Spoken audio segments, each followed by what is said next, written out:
Is Trailmakers High Seas DLC worth it? Let's have a look at what new blocks we get. We get a crow's nest, which is like a new driver's seat. We get a mast. We get a new outboard motor. We get 5 new sails. We get an oar. We get 3 different hull blocks. And we get a compass. So, they're the new blocks. So the mast, first of all, the mast is great, but you can't actually connect sails directly to a mast in any way. So you have to have some way that they can hang off. This is the same for all masts. So you're going to have to put a block inside the mast just in order to get a sail on.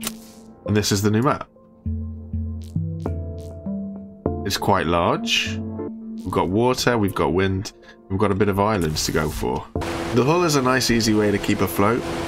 Obviously, if you want a boat, you still got to use those aerodynamic pieces to give you the shape that you want. We do get that little extra outboard motor now, which is okay, but sometimes it does feel like it's either overpowered or underpowered. It's not really in that middle ground of where it's right. As for the sea, you can see is waves.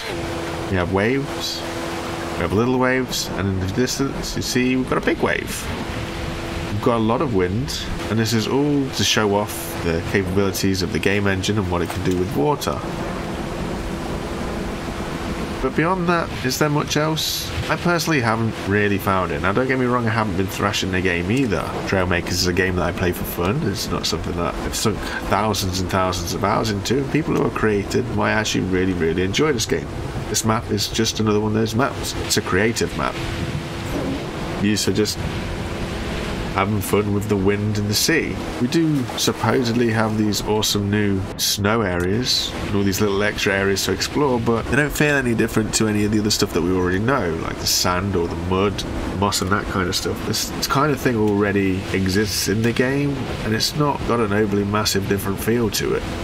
It feels like this DLC is literally just to show off the whole water and the wind thing, but it's a DLC, it's paid content. Personally, in today's times, the kind of changes that we do get, you're most likely to see as a standard update in most new games. And I understand as a potentially small studio, they do need to bring some money in so they can advance things and pay wages, but I'm not too sure that the content that it provides is really worthy of a DLC. Maybe that's because of the type of games that I've been playing lately, where all changes to the game have all been updated to the existing title, and we've kind of stepped away from DLC content into more games where you pay for skins and things like this, and that's how a lot of the developers get their finances that way. But for a DLC in today's world, that in terms of blocks delivered, a small amount of blocks and one large map that's just to show off a few different environmental elements, it's just something that doesn't feel right. I mean, it's nice that they added it in, but paid DLC, it's not the worst, but I wouldn't say that it's worth it, if I'm being really horribly honest. I'm also not entirely sure why we've got a compass if we've also got a compass in the bottom left hand corner of the screen now. I guess it's going to be for if you want to make anything happen using that as an input, but realistically, yeah.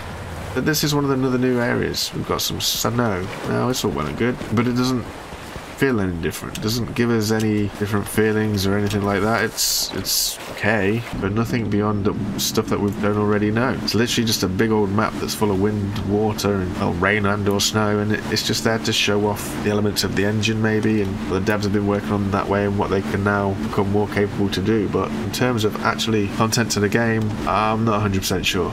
There's a lot of new animals in it, as you can see. Got some weird whale things, and they're all a little bit funky. They're not exactly 100% the norm that you'd expect maybe, but it's DLC, it's paid DLC, it's not an update. Personally, I'm not too sure about it. Not sure if DLC in today's world is the way that things go, and ultimately I'm not sure if this DLC is for most people. If you enjoy the water, submarines and boats, then I reckon this DLC is going to be way more for you than any of the other game modes. But me personally, it just feels like it's a little bit of a gimmick. I appreciate what they've done and what they've delivered, but I just don't see it being something worth paying for. And I know that says a lot, but I guess that's the expectation almost in today's way. For what they delivered, I would have expected more from a paid DLC. That's just me personally. My 2 cents, it's not really worth it, but if you enjoy Trailmakers a lot and you enjoy water and that idea of the wind and stuff, you might enjoy it a lot more.